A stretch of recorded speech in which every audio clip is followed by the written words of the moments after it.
matin, elle quittait la maison avec son sac à dos. On pouvait voir dans son visage qu'elle était triste et apeurée. Elle attendait l'autobus qui allait la mener bientôt dans ce difficile voyage. Et cette dure réalité, comme d'habitude, on se moquait d'elle. On la pointait du doigt en ricanant. Comme d'habitude, ils étaient cruels. On riait de ses lunettes et de ses vêtements.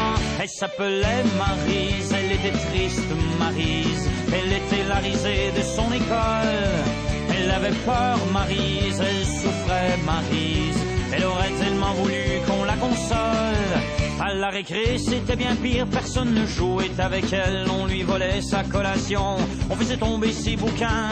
Elle avait comme seul désir de se faire pousser des ailes pour s'envoler loin de ce monde et de changer son destin comme d'habitude. Elle regardait le ciel pour qu'enfin se termine ce calvaire. Comme d'habitude, elle rêvait d'être belle et être une de ces filles populaires. Elle s'appelait Maryse, elle était pauvre Maryse. La vie ne lui était pas favorable. Elle était seule Maryse, elle ne parlait pas Maryse. Pourtant elle était si adorable.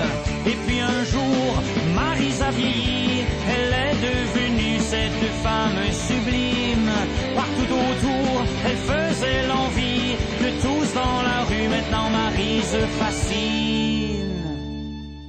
À toutes les Maryses de la terre, faites donc confiance à la vie. Y a personne dans ce bas monde qui n'a jamais souffert. C'est un mal nécessaire, même que ça nous endurcit. Même le plus beau des papillons a de terribles adversaires.